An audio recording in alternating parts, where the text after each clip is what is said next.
प्यारे बच्चों, स्वागत है आपका हमारे चैनल में। आज हम अध्याय 5 के महत्वपूर्ण प्रश्न पर विचार करेंगे। इसके लिए हमारे पाठ का नाम है यूक्लिड की ज्यामिति का परिचय।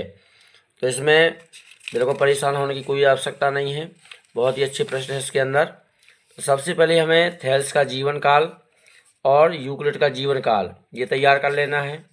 इसके बाद यूक्लिड की ये कुछ छोटी छोटी परिभाषाएँ दी गई हैं, इनको भी ध्यान से देख लेना है और तैयार कर लेना है। इसके बाद हम अगले प्रश्न में चलेंगे।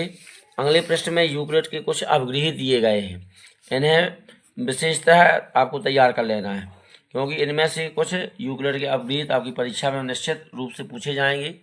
इसके बाद में अवधारणा 1, अवधारणा अवगृहित 5.1 तैयार करना है, अवधारणा 2, अवधारणा 3, अवधारणा 4 और अवधारणा 5 ये सभी आपको तैयार हो जानी चाहिए। इसके बाद में आपको ये दिया गया है साध्य, जिन कथनों को सिद्ध किया गया भी साध्य या प्रमेय कहलाती हैं। इस प्रकार से यूक्लिड ने 465 साध्य निगमित किए हैं, इनकी संख्या हमें पता होनी चाहिए।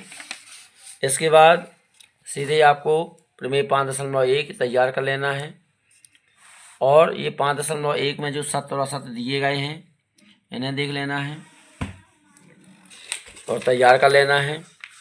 इसके बाद अगले प्रश्न में ये दूसरा में कुछ परिभाषाएं दी गई हैं, जैसे समांतर रेखाएं, लंब रेखाएं, रेखाखंड, वृत्त की त्रिज्या और वर्ग, इनकी परिभाषा अच्छे ढंग से तैयार कर लेना है।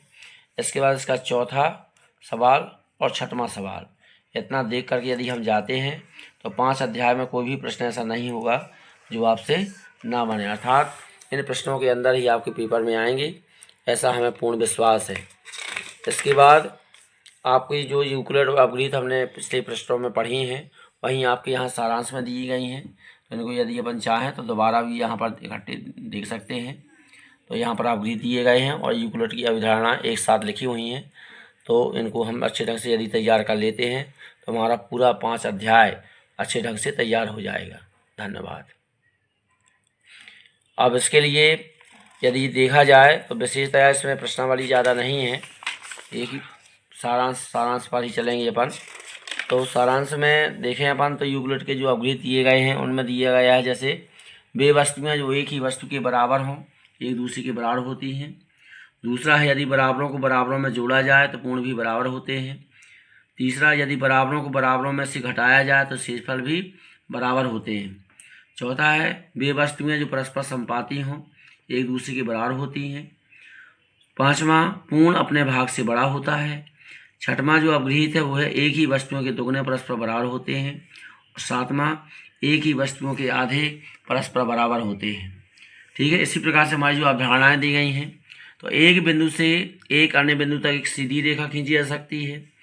अवधारणा 2 में दिया है एक शांत रेखा को अनिश्चित रूप से बढ़ाया जा सकता है। अवधारणा 3 में दिया है किसी को केंद्र मानकर और किसी त्रिज्या से एक वृत्त खींचा जा सकता है। अवधारणा 4 में दिया है सभी समकोण एक दूसरे के बराबर होते हैं। और जो हमारी अवधारणा 5 है, इसमें यदि एक सीधी रेखा दो सीधी रेखाओं पर गिरकर अपने एक ही ओर दो अंतः कोण इस प्रकार बनाए कि इन दोनों कोणों का योग मिलकर दो समकोणों से कम हो, तो वे दोनों सीधी रेखाएं अनिश्चित रूप से बढ़ाए जाने पर उसी ओर मिलती हैं जिस ओर यह योग दो समकोणों से कम होता है। धन्यवाद।